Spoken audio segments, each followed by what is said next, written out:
the Boulevard. I'm Jake Kaufman. And I'm Emma Starks. And we got a full, fun show for you guys today, starting off with the news with Jasmine and Alana.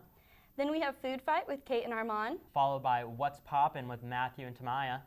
And then we have Weather with Madison. Stay tuned after the break.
Welcome back to Off the Boulevard. I'm Jasmine Keys. And I'm Alana Washington. And here's your news for the day.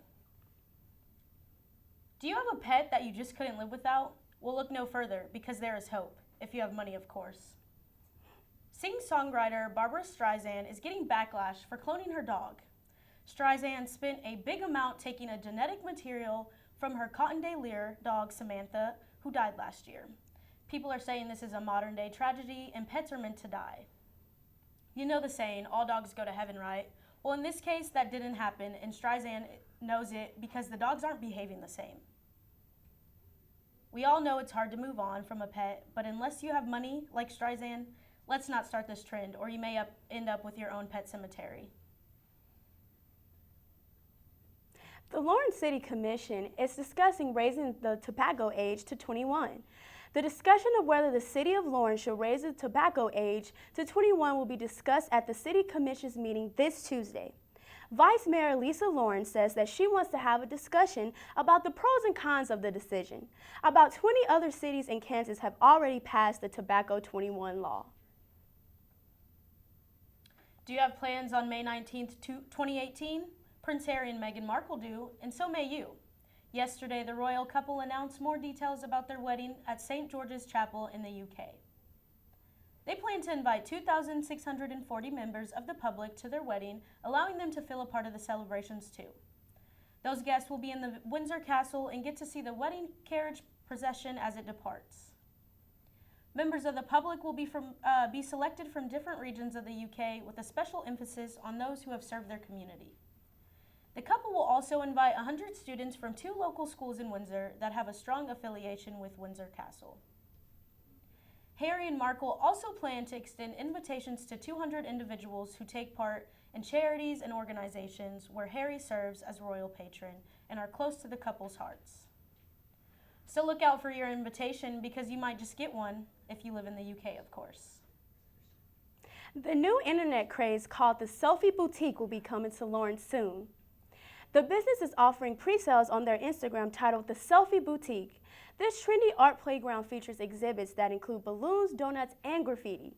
Individuals pay $10 and are able to come back for the entire week if they show pictures, of course.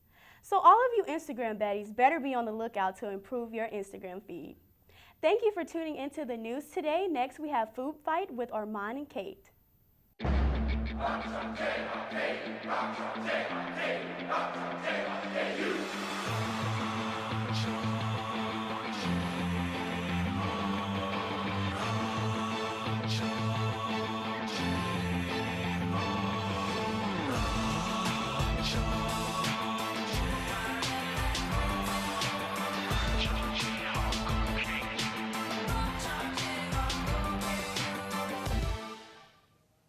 Hi, welcome back to Off the Boulevard. I'm Kate and this is Food Fight.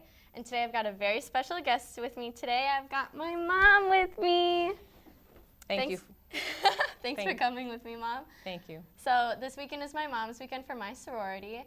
And since this is a segment all about food, I thought who better to talk about food than the actual expert herself, my mom. Thank you, you're sweet. I'm telling you, she's a really great cook. She's been my personal chef my entire life. I mean, my diets consisted of probably like mac and cheese, hot dogs, and ketchup. Would you say that's pretty fair? Ketchup times about 4, yeah. Yeah, my brother got me a shirt that said I put ketchup on my ketchup as a Christmas gift one year, because it's just this running joke in our family that no matter what she makes, I'll put ketchup on it because I just love ketchup. But so, Mom, when did you first learn to cook? When I was living on my own for the very first time, and I think my mother gave me a crock pot, so that was my inspiration. Okay. What were some of the first things you started to make or started to learn to make? Oh, probably chili. Chili's easy. Anything that you can chop up and put in a big pot, and it doesn't have to look good, it just needs to taste good. Well, you do make a mean chili, I'm telling you. Like, it's famous, at least throughout our family, her chili is. It's probably world famous, but like, it's really good chili. She'll, like, when I come back for school, she'll make it and freeze it in like 4 different Tupperwares just so I can have it last me about a month, because it's my favorite food. Good. But yeah. So what were like some of the foods that you made in college? Was it like the chili that you made? Yeah, I don't think we had as many of the instant and frozen foods as you have now, so I think probably a lot of chili and a lot of sandwiches. Yeah, my diet's pretty much just a lot of frozen food. I wish I could cook like you. I mean, I've learned to make spaghetti and meatballs, so next time I come home, I'll make dinner. I'm going to take you up on that. Of course you are. So, when I'm home for the holidays, what is your favorite holiday to cook for between Christmas, Easter, and Thanksgiving? Well, it's kind of a two-edged sword, because it's easiest to cook for Easter because it's a ham. Ham's easy. But I love turkey and stuffing and mashed potatoes and gravy, and so it's a lot harder to cook, but it's a lot more fun to eat. Yeah, you do make a good Thanksgiving. We you. always have Thanksgiving at our house, and like, it's a really good dinner. But do you think I'll ever be able to cook a turkey or a ham? Absolutely. You really think I can? Yes, I because just learned how to make pasta. I don't know if I'll be okay. able to make a turkey. You'll have Thanksgiving someday. Maybe. So when you were growing up, what was one of your favorite meals that Grandma made you? I loved summer picnics. We used to have a lot of people over in the summer, and she made a very fabulous potato salad, which you can't even come close to buying in the store. That is true. That is very And true. we're in Sheboygan, Wisconsin, the home of Johnsonville Meats, and we had a lot of bratwurst and hamburger. Now, the only way to do those is to grill them and then put them on the stove, and you simmer them in beer and butter and onions for about an hour. That sounds so good. It's really good. Why have I never had this meal? Because we don't ever have any beer in the house. You're right about that one. Well, I'm 21 now, so maybe we will have beer in the house, and then we can make it. We'll have beer solely for the purpose of making the brats, of course. But yeah, one of my favorite meals that you made when I was growing up was your homemade mac and cheese. I'm telling you, my mom makes a mean mac and cheese, and it's like all from scratch too. Like, I mean, other than like the cheese, like she doesn't make her own cheese. Who makes their own cheese? But like, she makes this special sauce to put in the mac and cheese totally from scratch. It's the most like homey type of food that you could ever eat. Oh, it's so good. Like, whenever my birthday comes around, that's always what I want for my birthday for dinner. It's really good. So thank you so much, Mom, for being on the show with me. Thank you for inviting me. I appreciate it. All right, and we'll be back after the break. Where you go to college makes a statement about you. This place will become a part of you, your identity for life.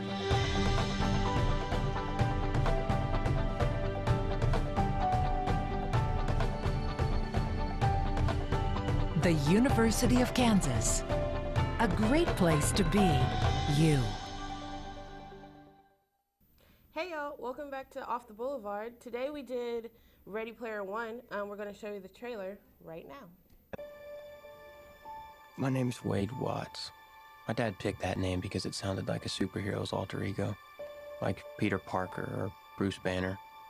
But he died when I was a kid, my mom too. And I ended up here, sitting here my tiny corner of nowhere, there's nowhere left to go. Nowhere. Except the oasis.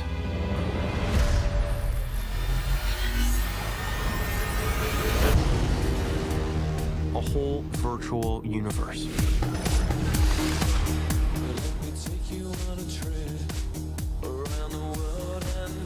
People come to the oasis for all the things they can do. But they stay because of all the things they can be. Can you feel this? Yeah. It's the only place that feels like I mean anything. The Oasis was the brainchild of James Halliday. Hello. If you're watching this, I'm dead. I created a hidden object, an Easter egg. The first person to find the egg will inherit $500 billion and total control of the Oasis itself. Who is this Parzival, and how the hell is he winning? Find him. This isn't just a game. I'm talking about actual life and death stuff. The Oasis. The world's most important economic resource. This is nothing less than a war for control of the future.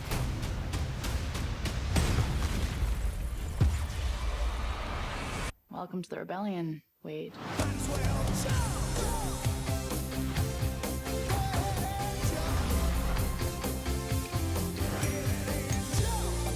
Like many of you, I only came here to escape.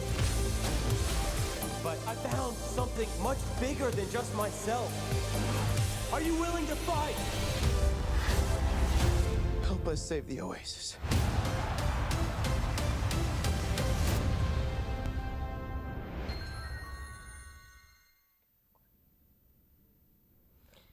So, Ready Player One. Ready Player One. It was a really good movie, I think. I really thought it was good. I think it had a great cast. So, starting out, there was Ty Sheridan, who played Wade. And then there was Olivia Cook, who played Samantha. Okay. And also there was Ben Mendelsohn, who ended up playing Nolan. I think that they were really great actors. They don't have big movies other than this one. Yeah, I was gonna say, I was looking it up, but I didn't find anything that was really any standout roles, but I feel like this movie was their standout role. Yeah, I feel like they did a really good job casting too. It felt like, it was kind of weird how they used virtual reality and then also flipped back and forth between reality and VR. But I think that the way that they formulated it was very, very good. So, like, the general plot of the movie is, it takes place, as you see, in Columbus, Ohio, 2049, and there's a point where someone created a VR world for people to escape the real world, and it's just things have gotten so bad in the real world, everyone is always in the VR world, and it's almost, to in a sense, become like an economy for the world, which isn't a good thing. Exactly. So the premise of it is the creator dies. When he dies, since he's the creator of it and he created this big game, he left an Easter egg for people to find. Yes. So everyone that has access to the world, they have to go and pass a series of 3 tests, and the person who gets the Easter egg, they then own the VR game. All of the rights are transferred to the person who gets that egg first, and then they basically get control of the economy. Yes. So what's causing trouble between that is there's people who want to just make sure it's free and safe for everyone in the world. They're called the Gunters, and then there's evil corporations, which are called the Sixers. Yes. Which Nolan Sorrento is the leader of. Yes. So also, with the games, they also aren't as expected. So the rules are very simple and laid out, but there's also Easter eggs in the test itself. There's things like races, but then there's things like fighting, kind of like you would in games like World of Warcraft or something like that, but in actual virtual reality. And then in the movie, they have where people have these actual suits where you can feel every sensation of your character. Yeah, which I feel is really cool. Yeah, it's a lot. It's something I feel like could happen, obviously, at some point in the near future, but it's just somewhere we haven't reached quite yet. Yeah, I think it's a really cool concept, though, especially in the trailer. It shows how you can feel the sensations and things like that, and I think that's really cool. I'd like a suit. I mean, it's something I think easily, possibly, pretty soon in the future. It's just we haven't reached that at this point. Maybe I'll invent it. Maybe that'll be a good thing. So what did you think of that soundtrack, though? I thought the soundtrack was pretty great. So like they had some major throwbacks. They had dance parties to Staying Alive. Take That On Me was by a-ha. So funny. I thought it was the greatest thing ever. It was just a lot of the creator of the game. He was very rooted in like when he grew up was like the late 90s or somewhere in between the 70s and the 90s, I think. So it was a lot of just like music from that time. Yeah. And he put a lot of that into the game, and they also reflected that with the soundtrack. So I feel like they did that really, really well. It gave me a very arcade feel. Like, have you ever seen like Scott Scott Pilgrim versus the World? It gave like a nostalgic feel. Yeah, it gave me that entire feel the whole time, just based off of the soundtrack. Yeah. Which is really cool because it wasn't like a vintage type game. It was very modern, but they put a vintage spin on it with the soundtrack only. Yeah. Well, like I said, overall, I think like it gave a really good like look at the movie, and it provided an insight to where like multiple age groups could like relate to it, because it's got a lot of throwback stuff that relates to some of the older individuals that would go to see this movie. Exactly. Yeah, I really like the way that they did that. But next week, you ready for next week? I'm very ready for next week. We're gonna be reviewing The Quiet Place. The Quiet Place. I'm very excited because it's our first scary movie that we're doing. I'm kind of scared because I'm not one who likes horror, but I'm okay with it. I love horror. I love horror. So it's very hard to impress me when it comes to horror, because I watch a lot. So I'm very excited. I hear it's really good. We'll see how much I actually see through my fingers. Yeah. Stay tuned after the break, and we'll get you guys your weather update. Bye. Bye.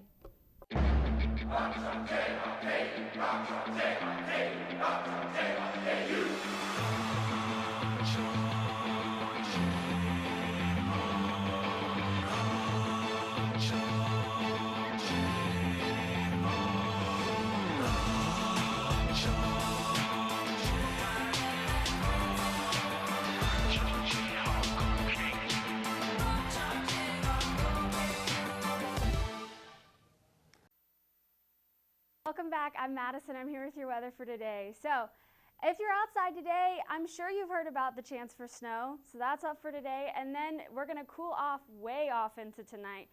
And as we move into the next week, we're going to see temperatures warm up and it's going to get sunny again. So, we're going to take a live look outside at the train cams. This is down in, we're a little zoomed in right now, but this is down in on 6th Street, and as you take a look outside, it looks kind of cloudy. It's kind of breezy if you can see the trees up behind me, but we are going to see those clouds clear as we move through the day. So right now it's 39 degrees outside, partly cloudy, but it is gusty. This is not the day to wear your hair down, because those winds are going to be anywhere from 15 to 20 miles an hour from the north. So that cold wind is coming through because of this cold front that is causing all the craziness today. So I'm sure you've heard about the chance of snow for today, but it's going to be more of a dusting, if anything. So right now we can see that temperatures are going to be dropping. It's, like I said, like 39 right now. And then into the afternoon, we're going to continue to see strong winds, and we're going to see temperatures drop down to 36. And then by this evening, that's when our strongest chance of snow is going to be. And like I said, a dusting, if that. The odds are not really in our favor for this, so don't get your hopes up, but don't be surprised if something crazy happens. So by then we'll see temperatures down to like 29, and then tonight we're going to see a record low of 17 degrees. It is April, it is spring, and we're going to be feeling winter tonight. But then into our extended forecast, so Saturday is going to be pretty nice. We're going to see a high of 39, and the sun's going to come out just for a little while until Sunday, where we're going to see a high of 49 and another chance of snow. Now this one is still kind of up in the air. It's too early to tell right now, but keep your eye out on it. Monday we're going to see a chance of rain, so that next warm front is going to be coming in. We've got our high of 53, so the temperature's warming up a bit. And then as we move into Tuesday through Wednesday, we're going to see highs in the 50s and 60s, and by Thursday we're going to be into the 70s. Which explains why on Friday we have a 60% chance of a thunderstorm, because we are in severe weather season. So we got to keep an eye out on that. Thank you so much for watching. We'll be back after the break. Where you go to college makes a statement about you.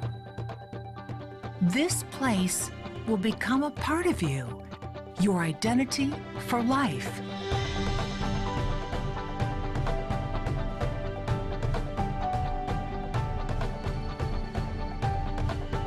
the University of Kansas.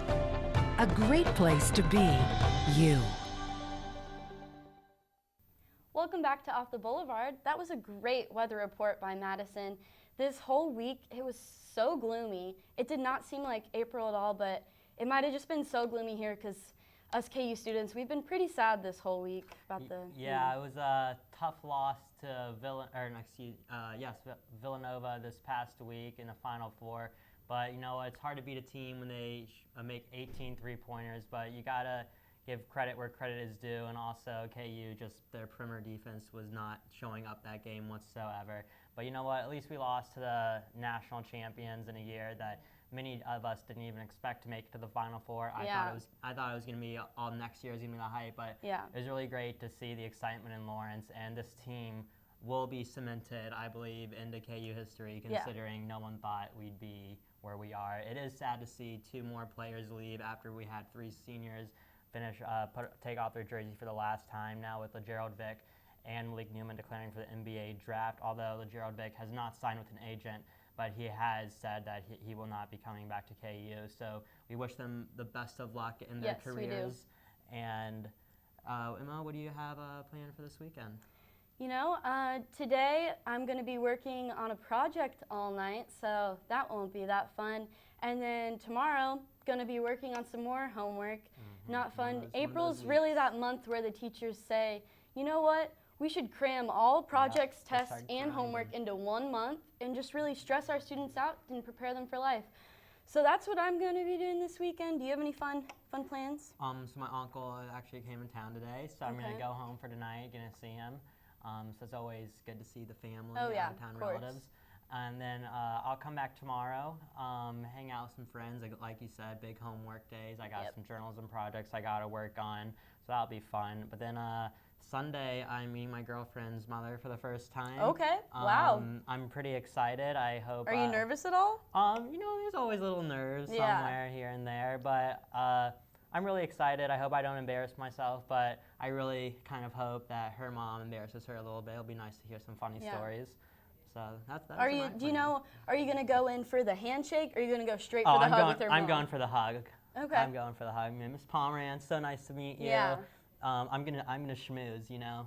I get that from my Jewish grandmother. Schmoozing's a big thing for me, so I love to schmooze. I'm really excited. Yeah, I think you'll do great. I think just be yourself with her mom. That's what my mom show told her me. the man that her daughter fell in. I don't know if it's to love yet. Might not get that far, but show her the man. Deep. Yeah, you know. Yeah. Just show her what she loves about you if she does love you. I don't know. Meeting the rinse of your significant other, always such a nerve-wracking thing. If anyone else has questions about it, just tweet Jake or me. We have some great advice. We've even considered Emma will starting tell our you own what advice to segment. do. I'll probably end up telling you what not to do. Yeah. So don't listen to me. Whatever I tell you, do the opposite. Yeah, but we have some great advice. So let us know on Twitter if you want an advice segment from us, and we can get that done for you. Well, as we close the show, I thought we'd mention, you might have seen some of us wearing these teal-colored bracelets. Today, the Off the Boulevard crew is wearing that in order to spread awareness to suicide prevention.